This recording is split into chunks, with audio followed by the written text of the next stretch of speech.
Hello, my friends, and welcome back to the Lost Art Project Veterans Voices. I am your host, Andrew Cox, and today we're having a fireside chat with some special guests. We got Paul and Greg from Fox Bravo Overland. But before we get into this episode, are you guys enjoying the podcast? Then make sure you go hit up our website. That's right, the Lost Art Project Veteransvoices.org. Again, that's the Lost Art Project Veteransvoices.org. We are a new nonprofit, so if there's any way you can help us out, it'd be much appreciated. A big shout out to the Till Valhalla Project out there doing amazing things. If you don't know anything about them, go check them out. Even if you do, go back and check them out again. I'm telling you, it's an awesome organization. If we can help them in any way, it would be absolutely incredible. But you can find them at tillvalhallaproject.com.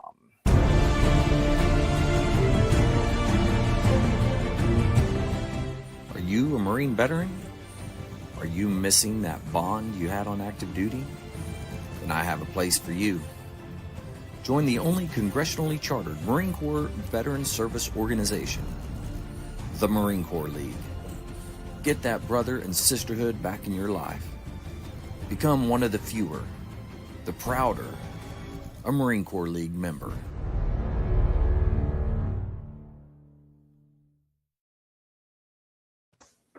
All right, here we are. We are back. We got this fireside chat thing going on. Very excited. Got our special guests. I'll go ahead and just go around, see how everybody's doing. We'll start with Mike. Mike, how you doing? I'm doing good. Got one more day down here in Florida for work, and I get to go home. So, woo-hoo, yeah, being in a doggone hotel room.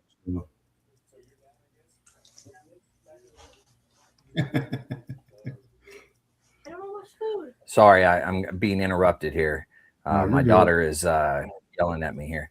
But anyways, I got our special guest. I'm very excited about this. We have a Marine veteran, Paul Zambelli. I don't know if I said that right. Did I say it right? Close enough. Good to go. Okay, close enough. All right. I like that. And then we also got Greg Walton. Man, they're from Fox Bravo Overland, which they're going to tell us all about today. Very excited. But we'll start with Paul. Paul, how you doing? Doing well. Thanks for having us on the show, AJ. I appreciate it. And Mike, good to meet you. I know you're in a hotel, but I'm happy that you don't have any swag or anything behind you like Greg and AJ do with all your military awards and everything, just a plain background. So it's good that someone's comfortable with themselves and doesn't need to have the wall of awesomeness behind. But no, thank you very much for having us out there and listening and learning about Fox Bravo Overland. Yeah, very nice, very nice. And of course, Greg, the only Army dog on here right now. So, but you're still welcome, Greg. You're still welcome. I'm excited that you're here. How you been doing? Doing really well. I am coming to you guys from Georgetown, Texas, about an hour north of Austin. I think the temperature today is hot, but it'll probably be freezing next week. But I think that's kind of doing that everywhere. So doing all right. Yeah, very nice. Very nice. Well, gentlemen, I'm excited that you're here. I just kind of want to dive into it. But I guess before that, if you don't mind, give us a little background on each of you. I mean, you don't have to go into a full history if you don't want to, but just a quick snapshot of your career and everything. We can start with Paul if you want. Well, we'll let Greg. I let my elders usually go first. Okay. Yeah. As I always do. We've known each other for going on 24, 25 years now, I guess. So I'll let Greg, you go first. And you still know how to hurt my feelings. Greg Walton, I spent almost 10 years in the Army, was commissioned armor. I'm 6'4", so that makes sense. Ended up going to Iraq the first time around back in 91, Desert Storm. Ended up transferring over to airlift airdrop, did that for the rest of my approximately 10 years. Got out, worked for a defense contractor for a bit doing weapons testing. Realized that defense contractors' whole purpose in life is not to give the service members better gear, but to create jobs for themselves. And I lost sort of the luster for that. And I joined the FBI, came in the FBI in 99. Paul and I both met, ironically assigned to cyber, a devil dog and Army guy like myself were obviously in the right guys for cyber. But we did all right. Right after 9/11, I moved over to counterterrorism, spent the rest of my career doing international terrorism. That's where Paul and I spent wow. most of our time together. In addition to that, in the Bureau, we've got SWAT team, tactical teams in each field office. And Paul and I spent a lot of time together doing that. Pretty much the last, I guess, 5 years of my career, I was the commander of our team out in San Francisco. Wow. Did police, military, other tactical training for folks, and retired almost six years ago, I guess. Escaped California and moved to Texas, and here I am. And we'll get into Fox Bravo. We'll tell you about that in a bit. Yeah, absolutely, man. That's awesome. You've obviously had a storied career, so I will hope you come on and tell your individual story at some point in time, because I would be very interested to hear all of it. So we'll talk after this. Maybe I can convince you to do it. Paul, how about you? Yeah, Paul Zambelli. I'm coming from the San Francisco Bay Area, where I came out for the Bureau about in 2002, but grew up in northern New Jersey. I wound up going to Naval Academy. Somehow got through the Naval Academy, and I was able to get Marine Corps out of there, Marine Corps ground. And then for the basic school was 0300. I made it. So I went 0302 and spent some time out in the Pineapple Corps out in Hawaii for my time as lieutenant and junior captain out at 1st Battalion, 3rd Marines, and then CSSG 3 is what it was called at the time. I'm actually not sure what it's called now, but and then after that, I went to the FBI right after 9/11, and it was before then I started applying, but basically got in 02. And then went out to San Francisco, and actually the first person I met when your first day showing up at your division, want to make a good impression. I knock on the door of a very small, was a cyber squad, but it was in a building that was the only FBI there. It wasn't a main office, what we call a resident agency. Yeah. And the person that opened the door was Gregory Walton. So he was the first person that I met actually out here at FBI San Francisco, and we became great friends from there. So my career was again, started a little cyber, then did a bunch of terrorism throughout. I had a little bit of a different. Was able to go to the overseas part, and then went into management. So the FBI is overseas. We have 63 offices overseas at different embassies. Right. I was TDY'd a bunch, but then I spent 2 years in Tunisia, overseeing Tunisia, Libya, Niger, and Algeria, along with another agent. And then I went into management quickly. So I was a supervisor and the assistant special agent in charge, we call it, of the San Francisco office. And then my last job was I was the deputy legal attaché in London. Wow. And then so retired last year. January of last year, so about a year ago, out of London. And so that's my very nutshell, abbreviated background and how I got here. I love it. And Paul, you too, I'm going to have to get on the show to tell your individual story. Man, both absolutely incredible careers. And it's really cool that you guys met. I mean, checking in, and Greg is your first person that you meet. Now, was he your boss starting out? Did he train you on everything?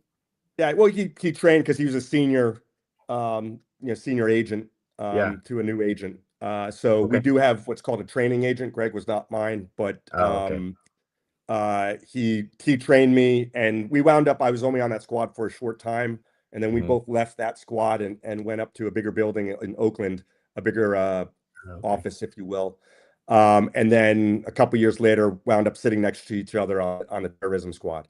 And so, but as far as learning, here's a little thing about Greg, and I'll embarrass him. We had a couple guys on the former Army guys as well that were on the SWAT team, and they designated Greg as the colonel, even though he never was a colonel, but he just carried himself as a colonel, and we just assumed he would be a colonel. So that thing stuck because everybody learns from Greg, and if he points you in the direction, you're going to go to it. So, that's kind of some of the background. But we worked together on a lot of cases in the terrorism field, and again, sitting next to each other for I think about 6 years, right, Greg, or so give or take, every day.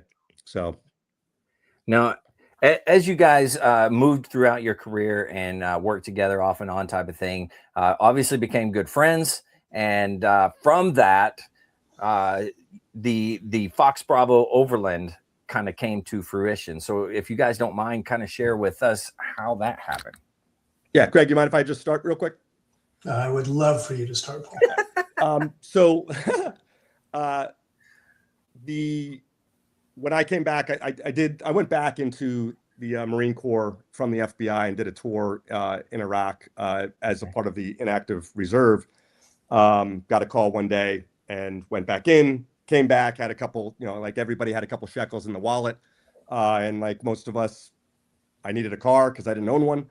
So I bought a Land Rover and forward a little bit, a year or two, and Greg and I are sitting next to each other, and I'll let him tell what vehicle he had at the time, which is absolutely awesome. Wish he still had it. But we started talking about going off-road, and there's something called the Camel Trophy, which if you've never heard of it, look it up, and your listeners look it up. It's an amazing event that occurred in the 80s and 90s with Land Rover. But wanting to go out off-roading and some other things to it for us, mentally speaking, that we'll get into. But we just started talking about, hey, let's go out and do some trips and use these off-road vehicles as they're actually designed to, and not just to drive around town. So that's kind of how I got into it with the off-roading. I didn't grow up with that. I was a suburban kid from Jersey, but it's something that I always wanted to do. And now I had a vehicle that could do it. And so talking with Greg, we just kind of started hyping each other up. And so Greg, I'll let you go from your angle of attack on that, because I know you had a little different background than I did as a younger kid. Yeah, so I grew up, I don't know if you guys are familiar with Mountain Warfare Training Center in California, Bridgeport. So I grew up just south of Bridgeport and Bishop. So when I turned 16 years old, worked for my dad, and I bought a Jeep.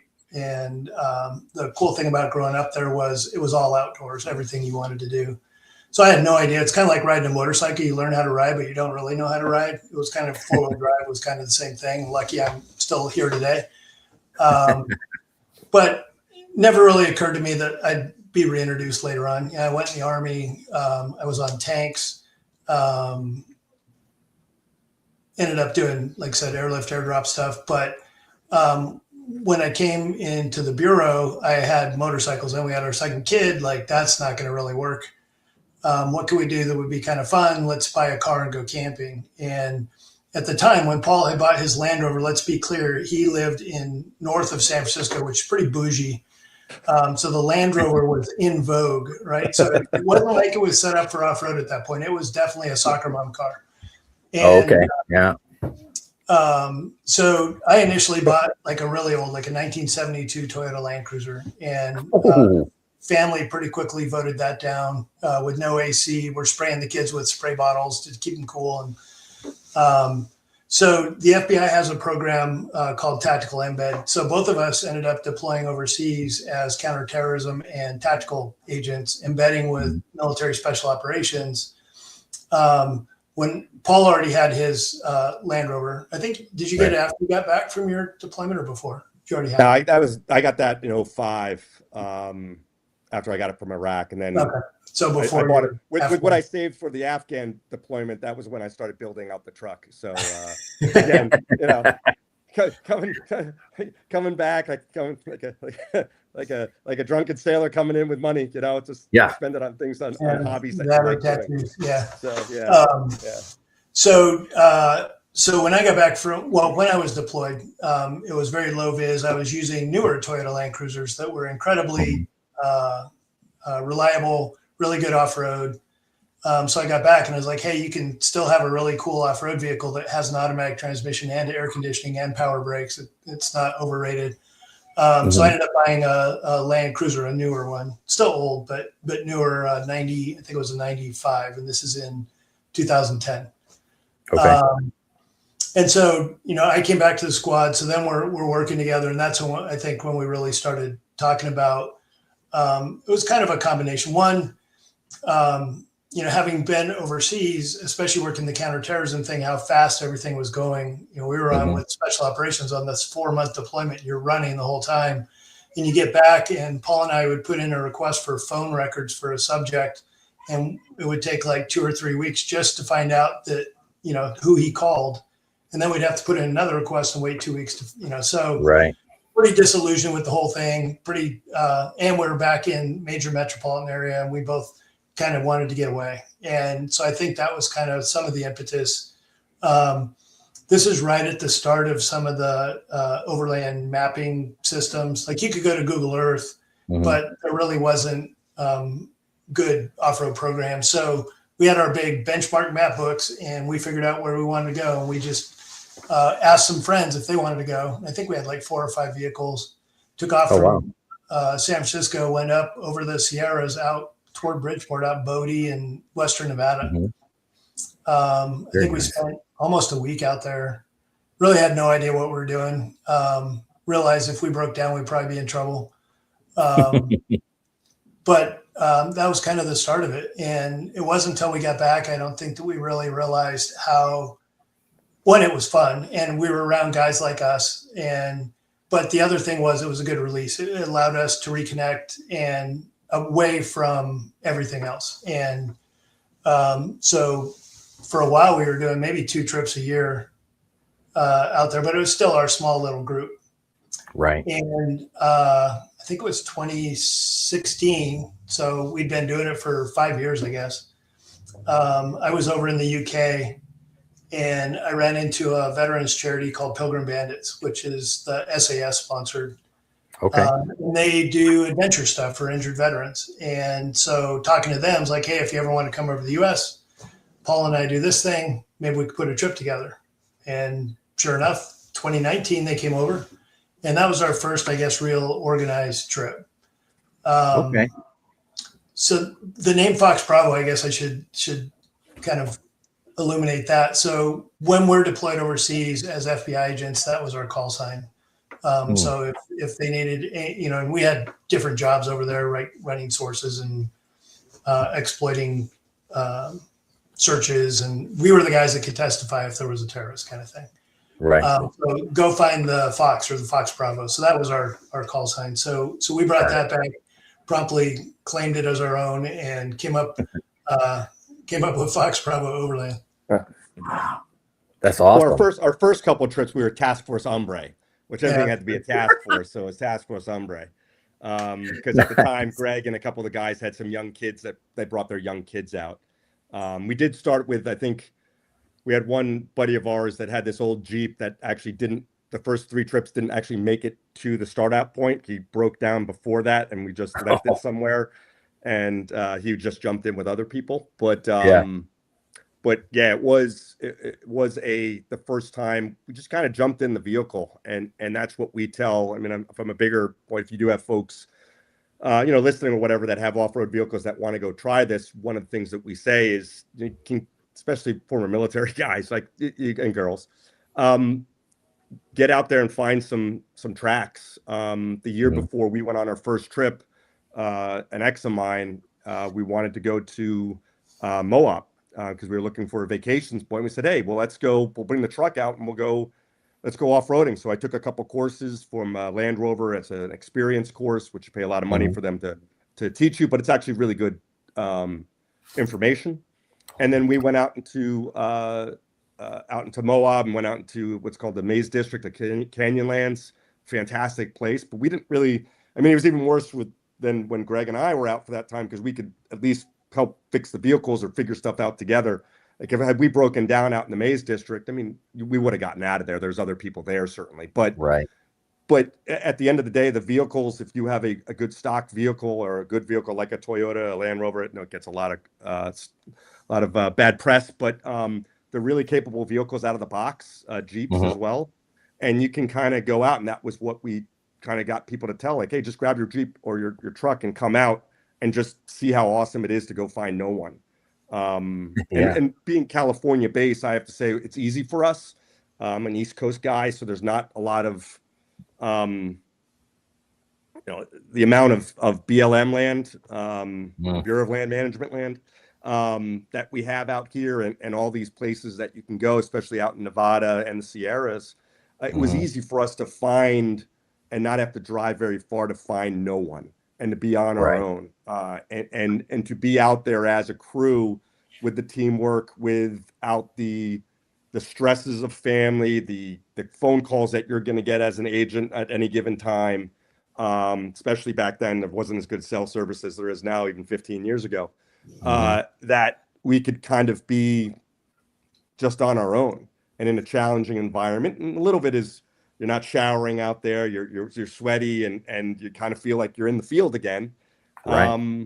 And we enjoyed it. We enjoyed it after that first time seeing it. And we came back, like Greg said, and this is fantastic. We got to do this again. And every year we've done at least one major trip, which is a 7 to 10 day expedition out west somewhere. So that was kind of the genesis of Fox Bravo, what became Fox Bravo Overland. Yeah. And now, as time progressed and you're doing these, and you were saying that you would just invite people to have a Jeep, invite people to have a truck or whatever to come out. And then, were you inviting others as well, like to ride along or anything like that? Yeah, we had people just jump in. We had people who came from friends of ours back east would fly out just to get on a trip. And so folks who we thought might be interested in it. And we'll talk about how kind of it works now and how it's transformed. And I'll let Greg talk about that because he's the main impetus behind where we are now. But yeah, absolutely. There's also a time where everybody wanted to kind of bring their trucks, and sometimes we had to say, like, look, we can't have 10, 15 vehicles out there because from a logistics standpoint, it gets to be a lot for feeding and how much time, because we're all on leave at the time from work. So the more vehicles you have through there, if you're through a technical section or through something that takes you a while, well, 4 or 5 vehicles might take you an hour. 15 vehicles would take you, a lot more. So we took, I think one of our biggest trips was Moab one year. And Greg, how many vehicles we have out there? Almost 8 or so? Yeah, we ended up splitting into 2 teams. Yeah, I think we had 10. Yeah.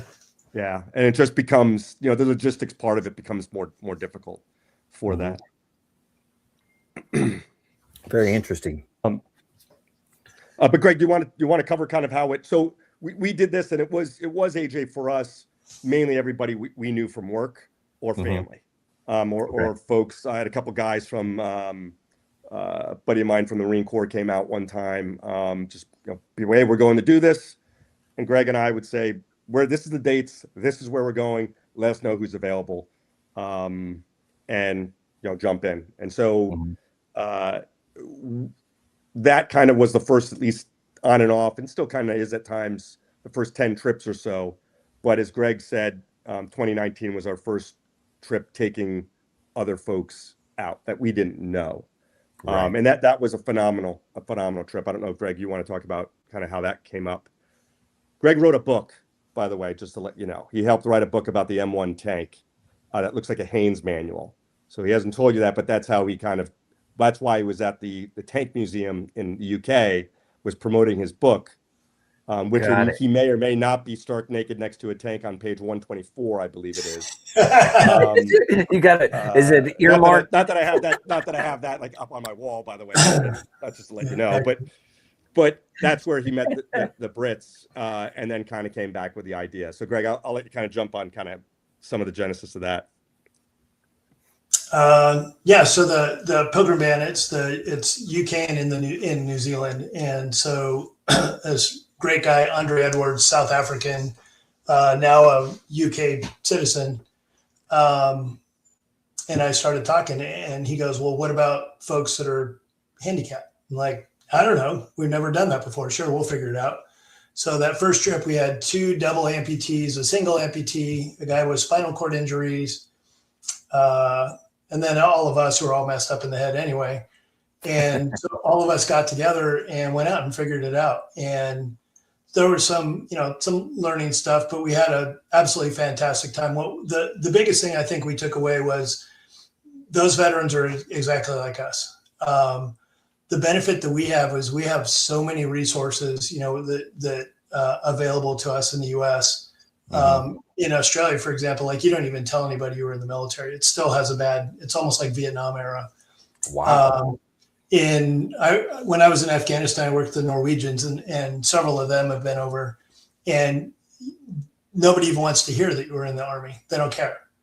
And then so one of the guys, Ben Parkinson, one of the double amputees, who I think he's still considered, he was the most injured. He was a British para regiment guy, the most injured British soldier in Afghanistan that survived. And I think he died like 8 or 10 times, double amputee, broke his back in several places. He was from Yorkshire, which, is you can't understand what they say anyway out of Yorkshire. But apparently his TBI, like he lost his accent and he had to teach himself to talk again. And so he has like some motor skill issues. So once you understand him, he's absolutely a riot, hilarious. But he wanted to come on the trip. And so we figured it out. And so he's been on a trip every single year since. And I guess to really highlight the value of what we see in the trips, like Andre said, hey, Ben would like to come. Andre, the South African guy, is sort of his minder. He helps Ben when he comes on the trips. And he says, hey, Ben wants to come every year. And I was like, absolutely. And he said, it's the only place Ben can go where people don't feel sorry for him or look down on him or look at him like, what's wrong with you? Right. Because as soon as he gets off the plane, like we cut him absolutely no slack whatsoever. We were out, he wanted to go swimming and we're like, what, are you kidding me? And we're in it's a real shallow like creek. But so we carried him out to the middle and just dropped him in the water and walked away. And so he's stuck out in this creek.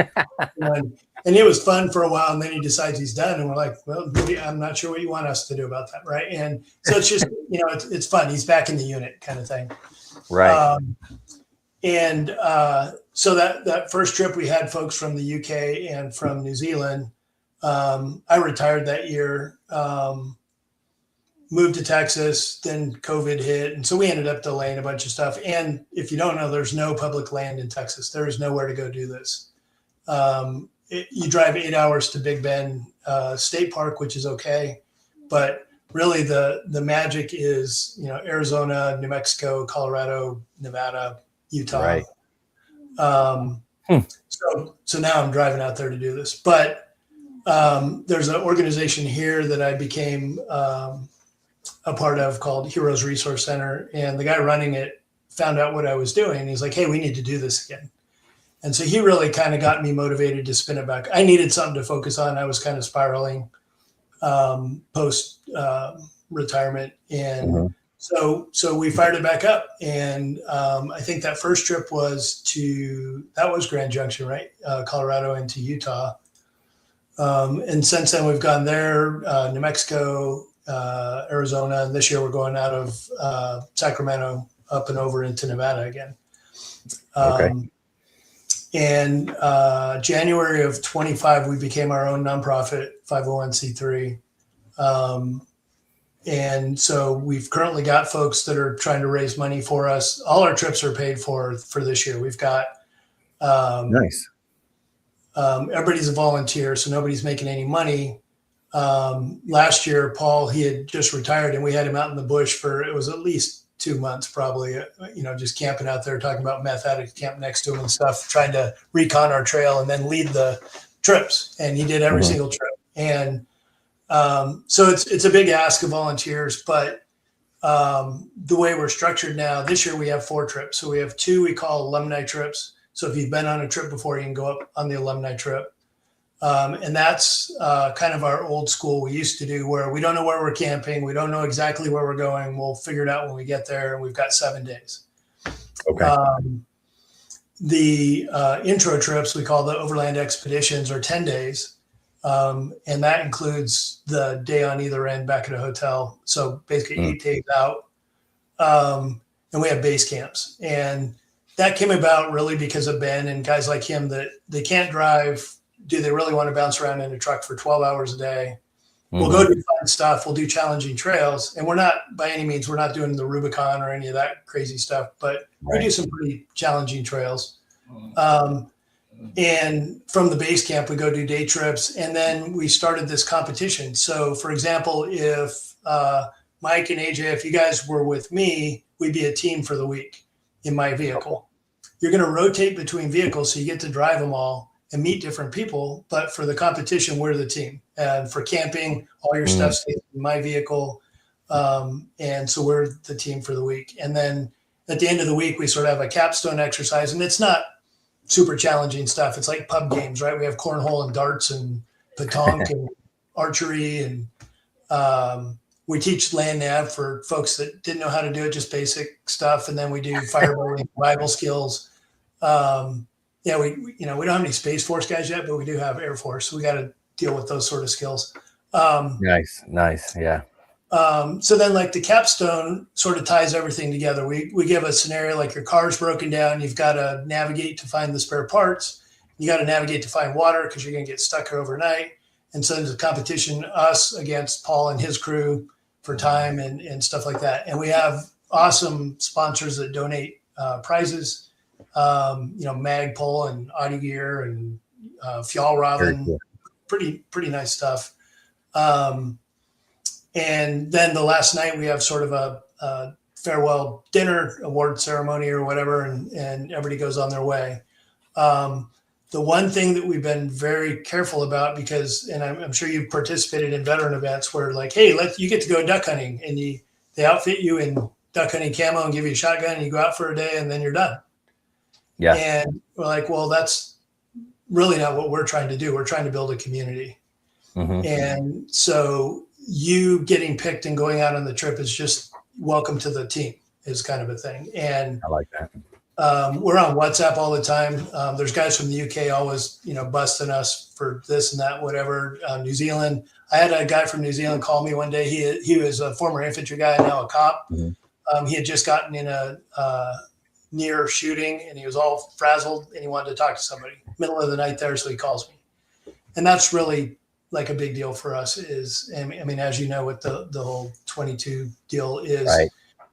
We got to reconnect, and we got to keep guys in a community. And so the trips are one thing. And then obviously the alumni trip, we want you to keep coming back. Usually guys after the first trip, when they get cell signal, are shopping for a vehicle. And then we're trying to start these workshops. I have a shop here on my property in Texas, and we've probably worked on 10 vehicles so far. So even guys and gals that aren't necessarily from an anxiety perspective, or if they don't have time to go on a trip, they can come hang out in the shop. Right. We replaced an engine in a 4Runner. We're currently building out another Land Cruiser. And so we've got that. And then, but ideally it's somebody like, if you need somebody, there's a community already. And that's kind of where we're going with this whole thing. I think.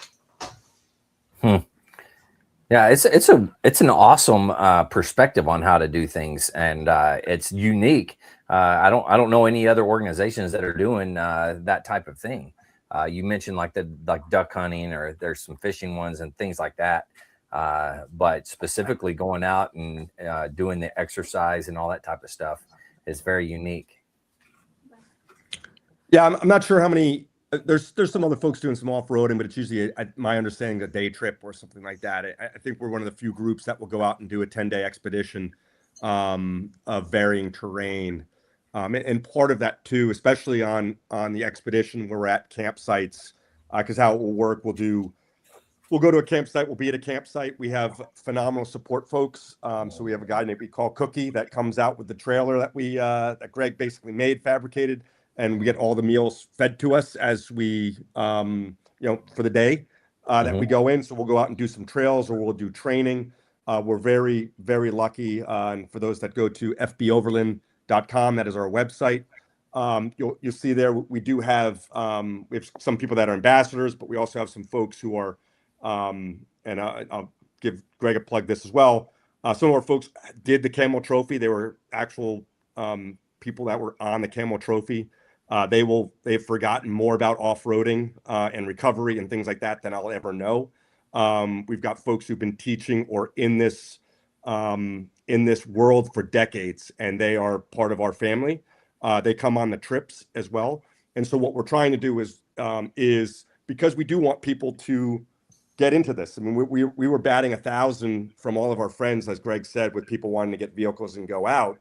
but we don't want you to have to wait, and we don't want people to have to wait for us to plan something. So what we are doing is we're teaching them how to drive the vehicle. There are very specific techniques that we like to do. Most of them came from Greg teaches at a course that JSOC and Special Forces just used to go to. So it's the same thing we're teaching them. So we're learning some recovery. You're learning how to drive the vehicles to give that confidence, one, to come back out on a alumni trip, which is usually a little more, it's a 200, 300 level course, but again, nothing that is Rubicon or Poison Spider, I guess, is one of the big Moab trails or what have you. This is Overland, but you're coming out with some skills, some confidence to come back out on a trip, maybe be a team leader on a trip, because we do designate, we take 5 vehicles out pretty much on each, which is kind of what we've seen as the sweet spot. So it's about 15 people, 5 team leaders, and then you'll have myself or Greg will be the lead scout up front. That's kind of leading the off-road portion of it.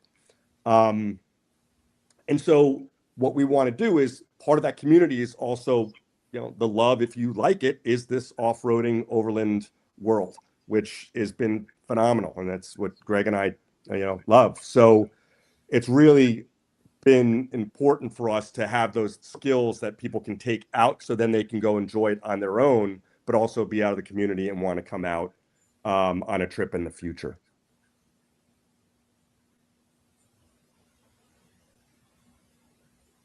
Let me hit the unmute. One thing I'm kind of curious about is, the camaraderie aspect of it. I'm assuming like when you're at base camp or you're camping out or what have you, that there's a lot of conversation back and forth between everybody that's there. And probably, I would assume, helping out with like their anxiety, PTSD, or anything like that, where they can talk more freely. Yeah, it was kind of I would say not purposeful. It started, we just noticed it happened, right? And the other thing is the 3 of us are stuck in a car for 8 hours. Right? And not that we can't listen to some pretty good music, but there's some pretty good conversations that end up happening. Right. And that's one of the reasons we're 10 days long. We tried some shorter trips, and there's not enough time to connect and not enough time to let shields down. But both in the cars and then like around campfire ends up being almost magical. The Andre, the South African guy, does wood carving, and he actually made a plaque. We were in 2024. We were out on September 11th, and so he did like a little memorial thing, and we actually went around the campfire. And it's like, hey, where were you on September 11th? Right. To my dismay, there were some guys that were in 3rd grade, but that's their fault.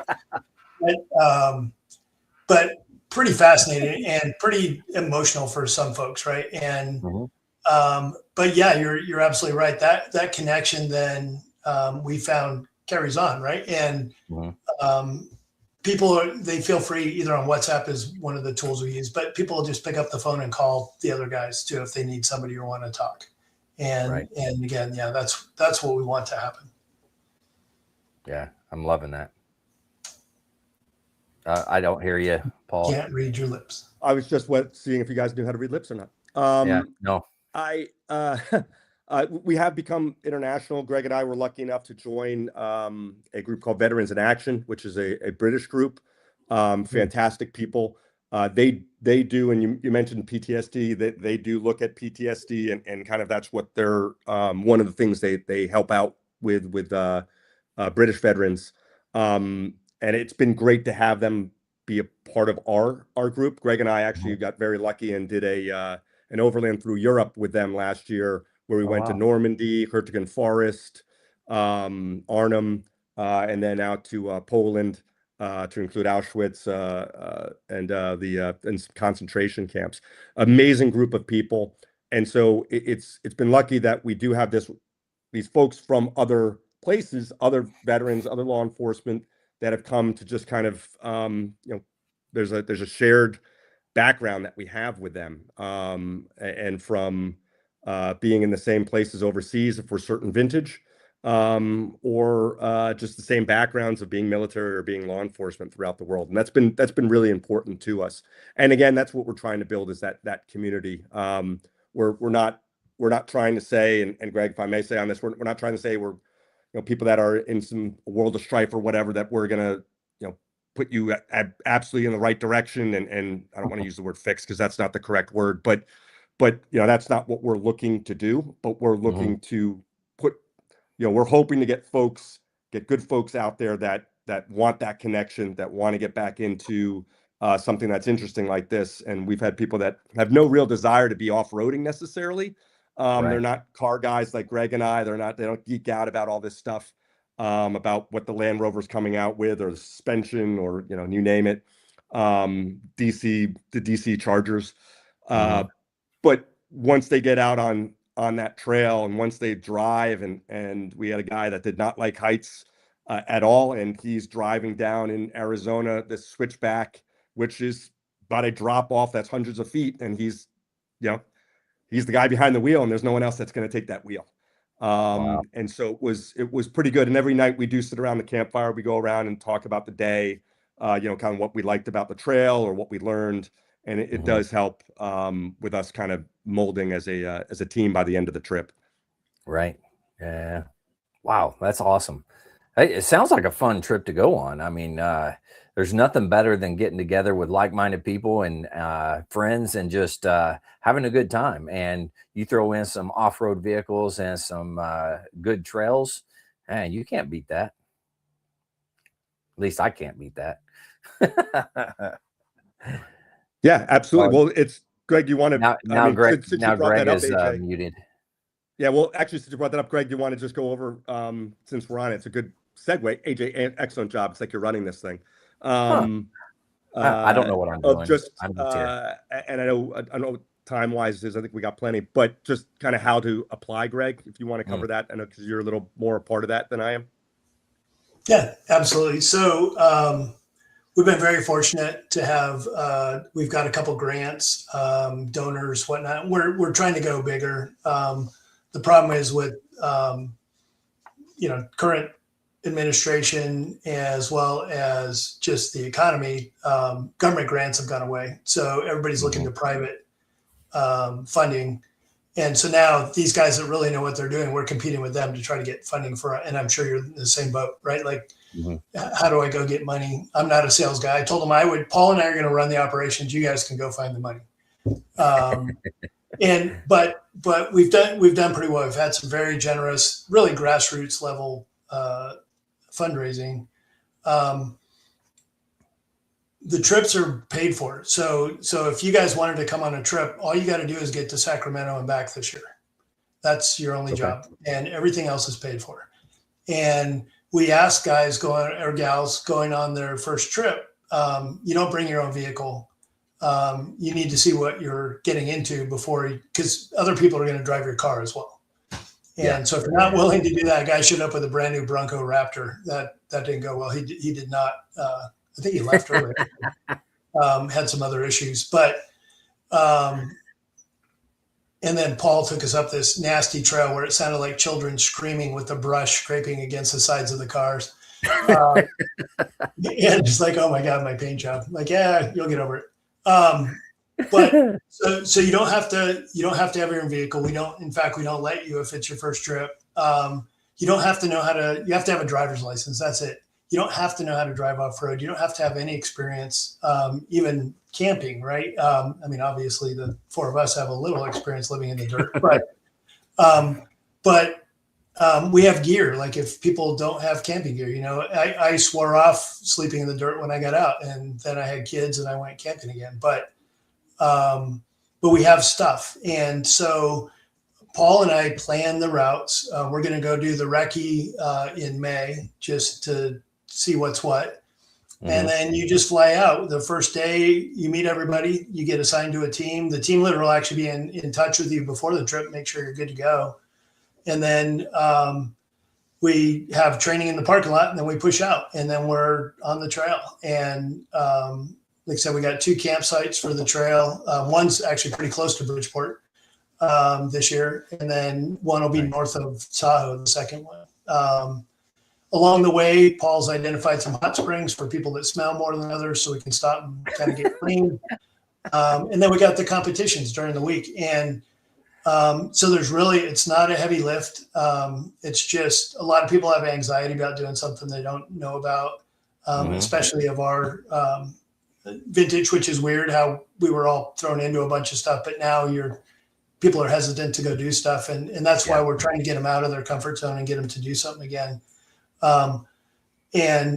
But once you get out there, and everybody says that, like by day 3, it's a big family, and we have a lot of fun. And then, like I said, the last day we come back into town, clean up, have a dinner. We've had some awesome, a little plug for Marriott Courtyard, right? Both times in Phoenix, and we're going to be out of Sacramento. Like, they are giving us a conference room. They're actually catering food for us for breakfast and dinner, just for the organization. And that's awesome.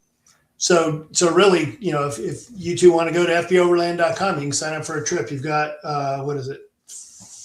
4 more days to sign up for the July trip, but we've got a longer deadline for the September trip.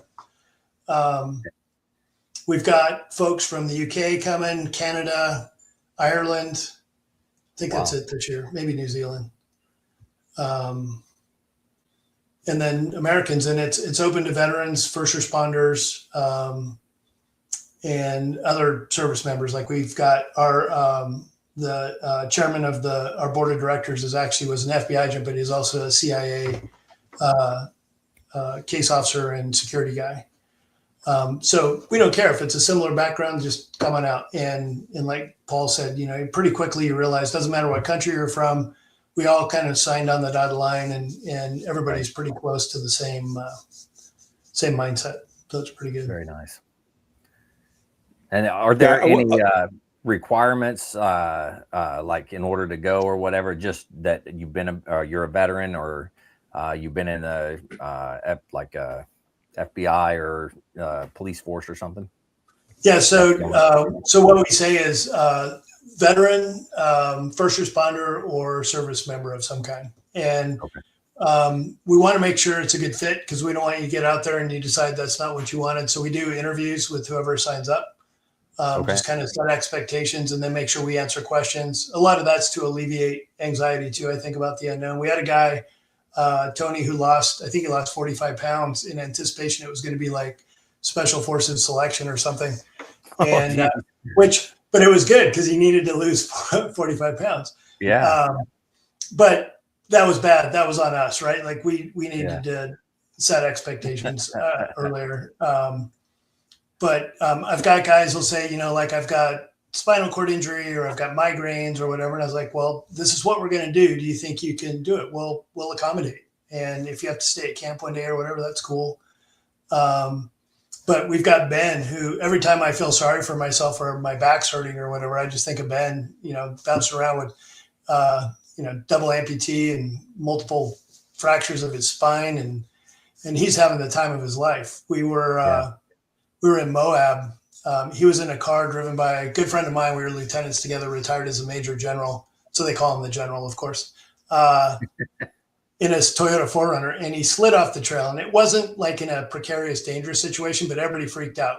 And so everybody jumps out of the car. Well, they leave Ben in the back seat. And it's like, oh my God, we forgot about Ben. And you hear him and he's just laughing. And you're like, what's up, Ben? He's like, no, he blew up in a Land Rover. Like, that's how he got hurt. And he's like, this isn't how I die. I've already been here before. Like, we're good. He's just laughing. So, wow. Yeah. That's really cool. Man, sounds like a good time for sure. Did I freeze? I didn't freeze, did I? Nope. No, I hear you. Okay, good. You're good. I thought I did for a second. I was like, whoa, what happened? Well, is there anything else that we need to cover down on when we're talking about Fox Bravo Overland? Like, is there something we missed or something you guys want to talk about? I mean, we talked about the expedition, and folks have already been on a trip. The difference with the alumni, as Greg said, is you've been on at least one trip before.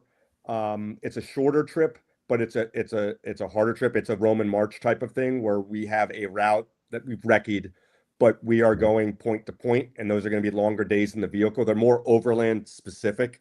So if you're going that, you love being part of that overland, you like that off-road part, you're like being, we don't have the chow truck that comes and does support. We take everything with us. And so each, and this is one of the reasons why we can only take so many people, especially for those trips.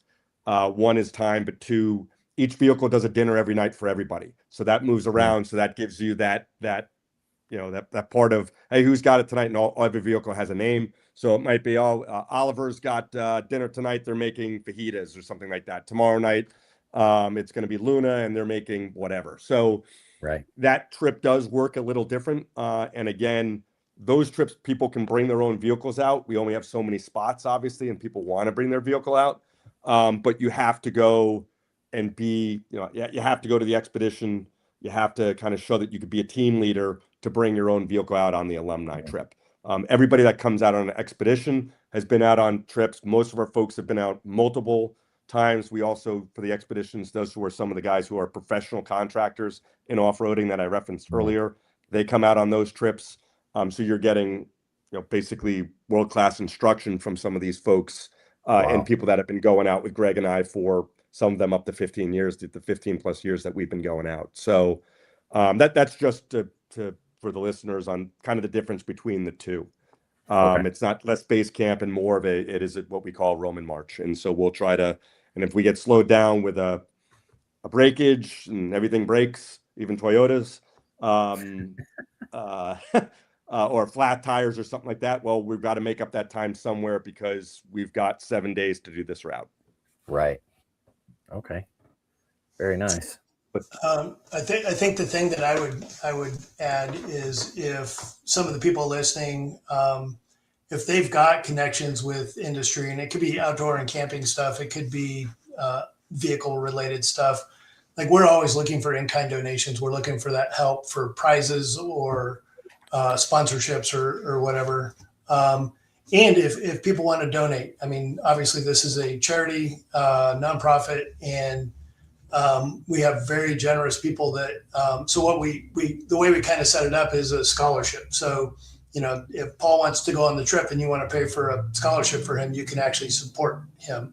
Doesn't mean Paul specifically gets to go, but you're going to pay for a veteran or service member to go on the trip. Right. And, or you can buy meals for the whole team, or or you can pay for the whole trip. But you can find out about that on the website.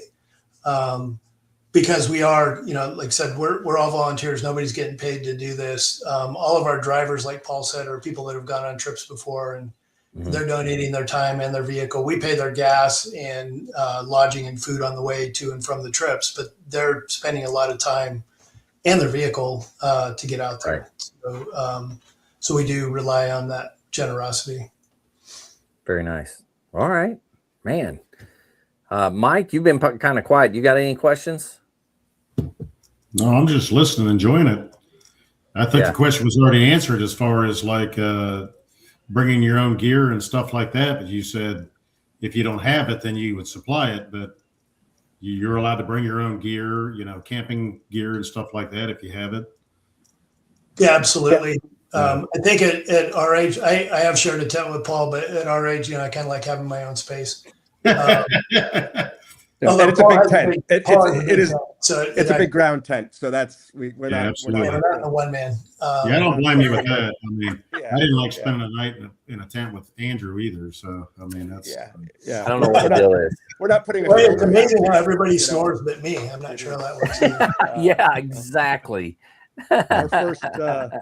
Our first year, we had a buddy that came out and did mountain climbing. He brought all this like super Gucci titanium, super light gear, and he was going to climb Everest or something like that. And we've got refrigerators in the trucks. We've got all this stuff. And like, dude, I'm not infantry. I don't walk anymore, man. That's why I got a truck. I can load this thing up. And it's the old adage. It's like if you can, why stand when you can sit? Yeah. Why run when you can walk? Yeah. We were just a quick story. We were in one of my favorite places to go is a place called Oahe. It's up in the Idaho area, the Idaho, Nevada area. It's absolutely spectacular place. I recommend it for any of your listeners. But we're driving and we are in the middle of nowhere, coming from the middle of nowhere. And I'm up front and there is a guy walking. And my brother's on this trip with me. I'm like, what is that a dude walking towards us? Where is that guy going? What is going on here? So we pull up. The guy, I'm like, hey, dude, you all right? You okay? Like, yeah. Turns out he was one of these guys who was walking the Oregon Trail, like the entire no trail, kidding. which goes into the middle of nowhere. And if you just happen to be listening, give me a call because I've always wanted to get in touch with you again. But so we're sitting there talking to the guy, and I'm like, hey man, you want some water or something? Oh. That would be. Do you have any? I'm like, dude, I got a truck. Yeah, I've got like gallons of water in the back. He's like, oh, it saves me 7 hours from walking down in the ravine to get water to come back up. I'm like, all right, well, cool. So we go to back. It's like 9 a.m, by the way. You want a beer? Oh, that would be great. Do you have beer? Like, oh yeah, I got plenty of beer in the fridge. Like open a cold one. He's just chugging a beer. He's like, oh, this is amazing. It's like that's why I have a truck, so I can have a beer and cold. I'm not walking to Oregon or wherever you're, Missouri or wherever you're going. Good luck to you, sir. And we'll go there. So that's what we kind of laugh about. Like, hey, we also, for those folks, we have a gear list. We'll tell, hey, people, here's what we think you should bring, so people don't bring the kitchen sink. I mean, we only have so much room in the vehicle for 3 people, but it's comfortable. And yes, we've got all the camping gear you would need. Obviously, folks that come in from overseas, tents, sleeping bags, things like that, we don't expect all of those folks to bring that. So you do need to bring your own underwear. We do not give you underwear or socks. What? That's for sure. That doesn't come complimentary. Yeah. But if you want to go, if you're the type of person that's in the field and goes free, good for you. I'm not going to ask any questions. I don't care. What you're saying is don't blow your budget going to REI to meet up with you guys and the latest and greatest. Yeah. Well, and that's it. We don't want people. We don't want this an extra stress, especially with some people that might be going through certainly financial stress or whatever, which is, as we know, is one of the main drivers for badness. We want people to not have to worry about that, right? Yeah. Bring the pack that you got. We can help you out. We'll work with you and get what you need. Or someone on the trip's going to be coming that will have some gear for you. And that's basically it. And that's what we want to get it. So we want people, there's right people that, as I said, Greg does interviews and things like that, so we understand what people are getting into. But then it's just meeting us at that point at that airport. We'll grab you at the airport, or you'll get down to where we're going to be, and then we'll go from there. And that's your worry, is just going on the trip, not to go to REI because you feel you have to go get some Gucci gear or something like that. Although if you like Gucci, Yeah, if you need an excuse, that's a pretty good excuse. Yeah, that's exactly correct. That's your local Cabela's or Bass Pro Shop and all that good stuff. Exactly. Yeah, we usually hit Bass Pro or Cabela's before we kick off on the trip, and it's amazing what people didn't know they needed right for the trip. That's true. That just happens no matter what. Right. I could be going just to go shopping at a grocery store, and if I happen to pass by a Bass Pro, I'm coming out with a ridiculous amount of fishing gear. I didn't know I needed it to go to the grocery store, but apparently I did. I tell you, you take the Brits or folks that have never been in a Bass Pro or Cabela's, and it's incredible the look, like just walking around. This is ridiculous. Like, yes. Norwegians, everything in Norway is so expensive, and they'll go in. These guys will go in and they'll buy hundreds of dollars and stuff because it's so cheap. Yeah, and we got to figure out how to get it back to Norway for them. Right? And we're going to start an import-export company just to send all their stuff back. Yeah.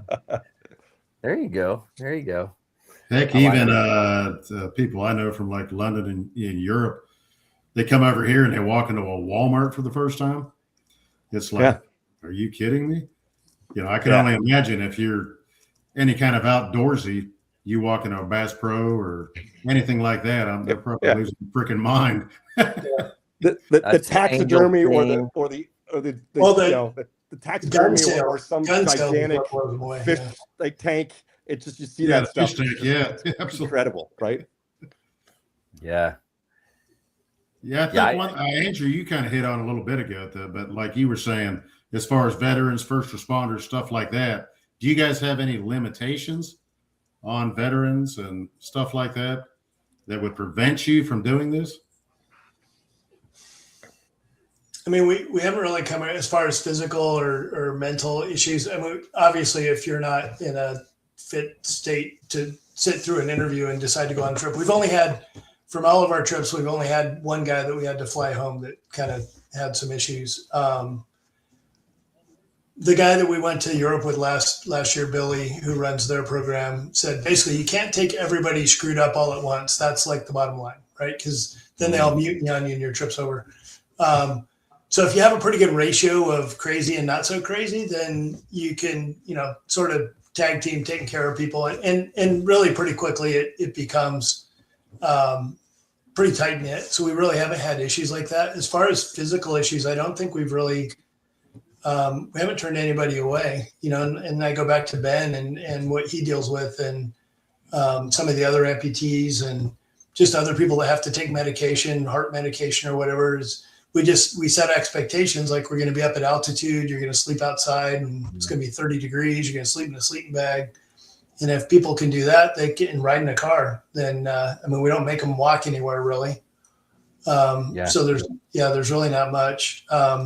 We did. The interviews are pretty good because, like I said, it sort of sets expectations of folks, and it kind of gives us a read on people if they're ready to do a trip like this.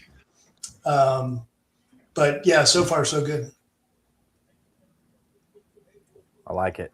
So to kind of go off that one last time, if it doesn't matter the discharge, it doesn't matter anything like that, or it's just if you served or whatever. Okay.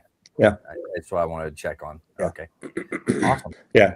And you have to, we've had people, as Greg said, that obviously certain amputees couldn't drive, or we had one individual came out, he did lost his license, but he'd come out. So obviously he's not going to drive from an insurance standpoint. We can't have that person drive. So even if a person isn't in a position to drive, but wants to come out for that experience, right?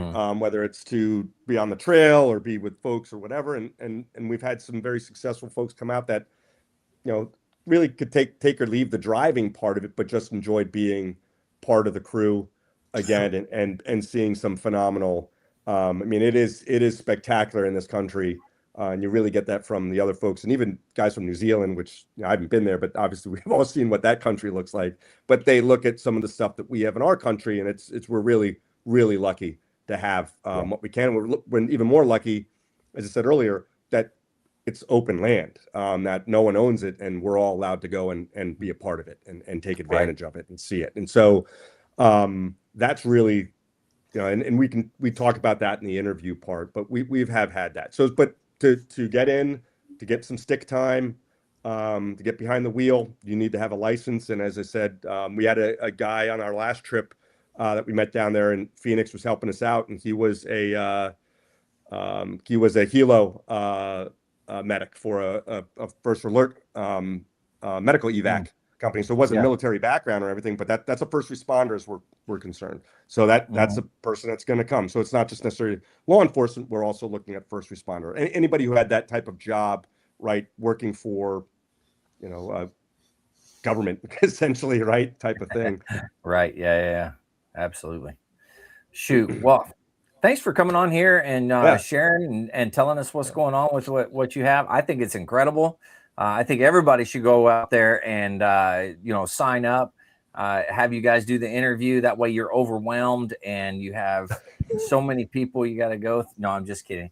But in all honesty, I think what you're doing is fantastic. And if we can help in any way, please let us know. But I like it. Yeah. Can I ask one more question, Andrew?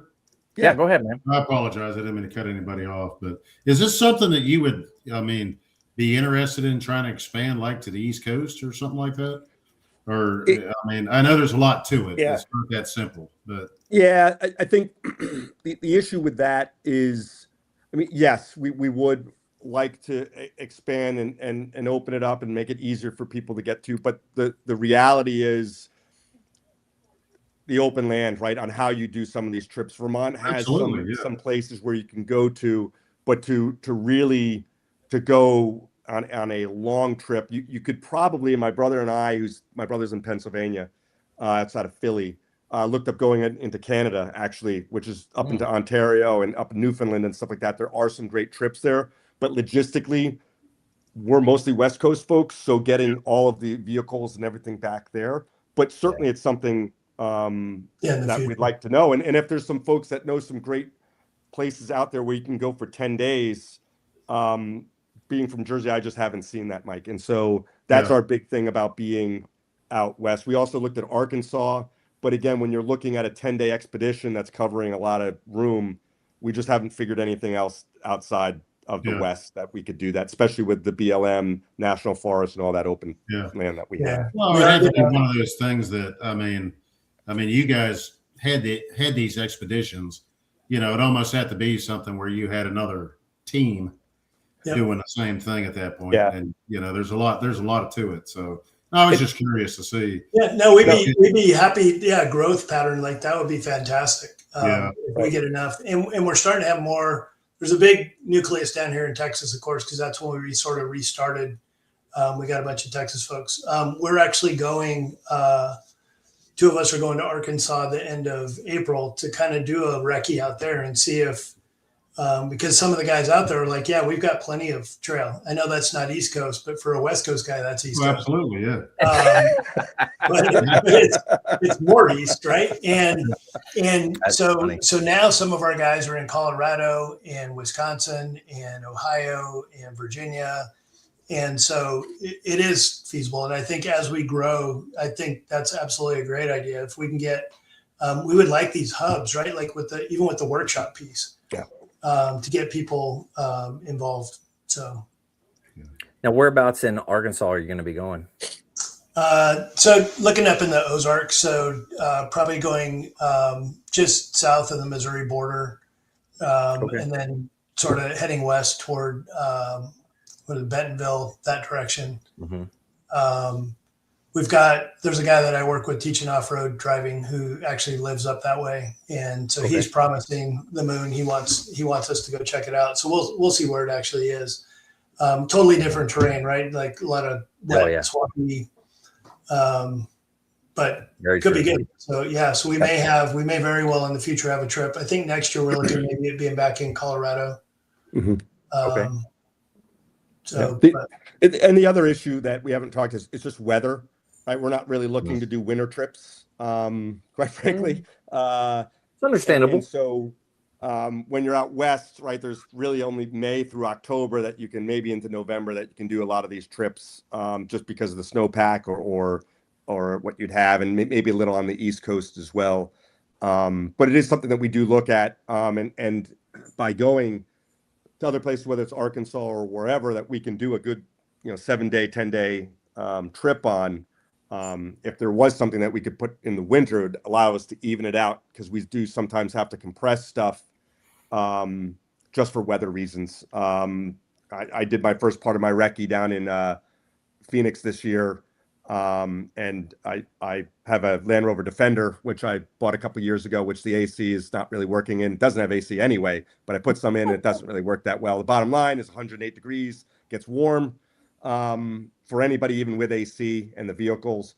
So even there, we had to, and we went up to altitude, but we had to take a look at what would be the time frame. We're not going to do that in the middle of July or August, and same with parts of Utah. So that's something we do look at on our trips, is when we can actually, where we can do it. And you have to jump around for that type of stuff. Even this year, being here, we'll see, for those that out west that are listening, we did not have any snow this year. That all apparently went to the Northeast, and that weather.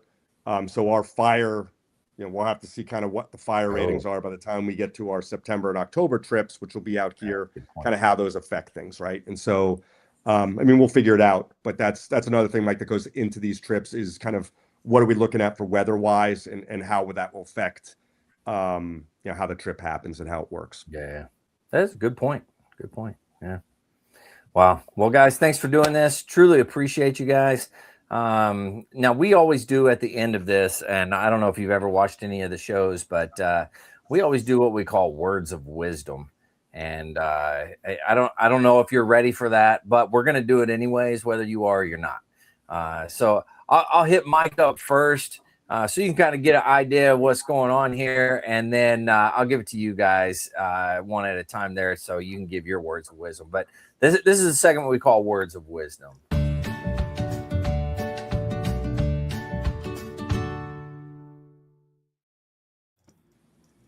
All right. Well, we'll start with you like all my goofy stuff. That's pretty high speed. Hey, you know, us Marines. Andrew's retired. He's got all the time in the world to figure all this stuff out. So. Yeah. You know, high speed. All right, Mike, what do you got for us?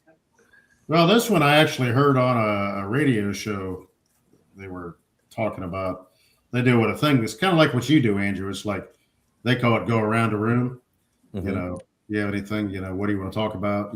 Something you experienced, and it was kind of a words of wisdom thing. But this guy was talking, he said, it doesn't matter what it is, we're all going through something. It says, whether you need to lose weight, or whether it's sobriety or mental health, or, finances, or anything like that, we're all going through something, and there's always something we're worried about. But he said, a year from now, you will wish that you will have started today.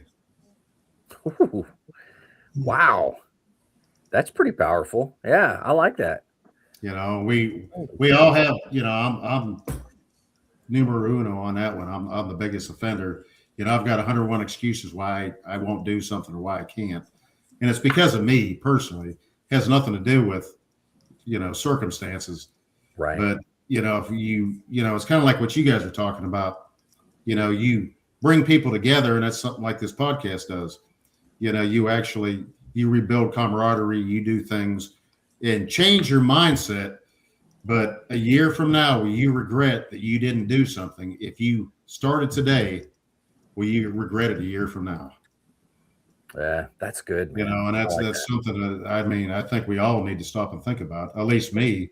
It doesn't matter what it is. Yeah, that's good, man. That's good. Yeah, I like it. I didn't know it was going to be that good. I'm sorry, fellas. Yeah, I didn't have the humdinger. He came in with a good one right away, and I was like, "Oh, okay, all right." But I'll let you guys pick. Who wants to go first? Notice that I was looking over the show notes to see if this was in the show notes of us prepping. No, Mike, obviously it isn't. It is not. In the show notes. Total off the cuff. Yeah. I think the colonel will go next first. Well, yeah, the colonel should go first. That's the colonel. The colonel. He is the colonel. Right. So mine's very simple. It's something a phrase that we coined a long time ago. Because as you go through life, it can be pretty boring, right? You never take chances, you never take risks, you don't do anything out of the ordinary. And what is it at the end of it? It's nothing even worth remembering. And so we come up with the saying, no adventure without misadventure. And so unless you somehow get off track, it's just a boring trip. And it really epitomizes the trips we go on, right? Because there's something's going to go sideways. So yeah, no adventure without misadventure. Wow, that's good. That's every single trip I've ever been on. I'm telling you, I'm living that, baby. I got it. All right. Well, we also like to use that just as an expectation management thing to tell people, so when we do mess something up or we do get lost or we're part of the plan. There's no adventure like misadventure, so that was the expectation, right? So very good. And also kind of what I was going to say, so I shouldn't have let the colonel go first. But I think mine, I'll say two quick things. One, just Mike, on what you're saying, and this is what we kind of have told some folks too, is, don't tell yourself why you can't do it. Ask yourself why you should do it, right? Like on coming out on the trips, and that's what we look at, right? Like, don't come up with a million reasons why you can't do it or whatever, but really some self-reflection of why you should come out to see us. What can we provide, or what do you want that we can kind of give you? So that kind of dovetails off of your part of not procrastinating, but kind of getting up and doing it and moving forward. Interestingly enough, we are all, most folks are veterans. We do have law enforcement and stuff, but most are veterans. And at some time, even law enforcement or whatever, we were motivated to do something for some reason. Whether we were made to be motivated or not. And so that's what we try to do is don't think of the reason why you can't come out and do something or do what you want to do. Think about why you should actually do that. So that kind of dovetails off of your part, Mike. But and then I would say, like, look, by the way, if you go off-roading or whatever and you get stuck, just let a little air out of the tires. That's going to get you. Yeah. Sometimes it's that simple. So if you're in a bad position, stop, brew a cup of tea, as the Brits say, take it in, and make a good decision. And sometimes it's as simple as just letting a little air out of the tire so you can get through the rough patch or you can get unstuck. That was good too, man. It didn't phase you two gentlemen at all. You were like, I got this. Don't you worry about it. That was good. If I talk long enough, I'm going to come up with some type of answer that's going to make sense. You got there. It was good. It was great.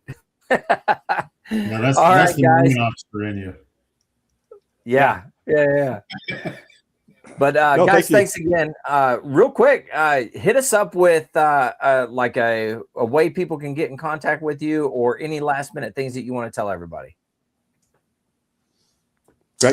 So we're on the web. The website's here posted. We're on Facebook, Instagram, LinkedIn. You can sign up for a mailing list. We put out a newsletter every month, let you know when the trips are coming up, how to sign up for the trips. But yeah, so we're on most of the platforms. If you got questions, there's an email address. I'll end up seeing all the emails. I can answer any questions. Be happy to start a conversation. And we do have some videos. I think it's fox.bravo.overland.com on the YouTubes, right, Greg? Yeah, just search for Fox Bravo Overland. Feel free to go check out. You can be one of 15 people that have actually watched some of those videos. We're getting a lot of traction on them. So feel free to get in there, be number 16.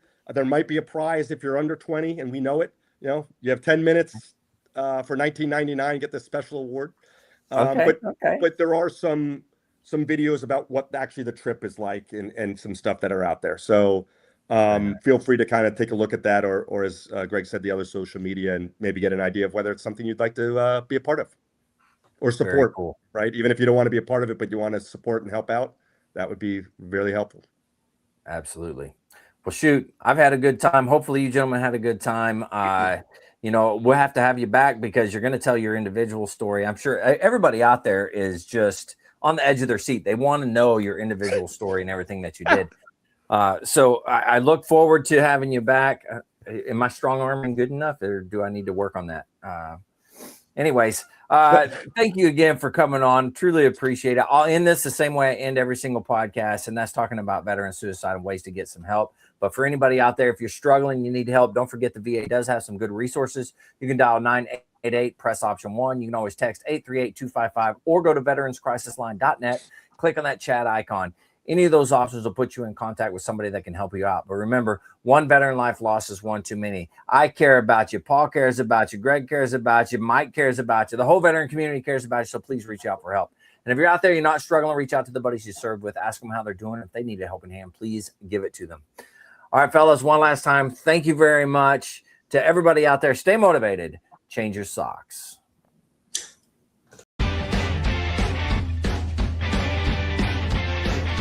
No more 22. On to the journey and finish the fight.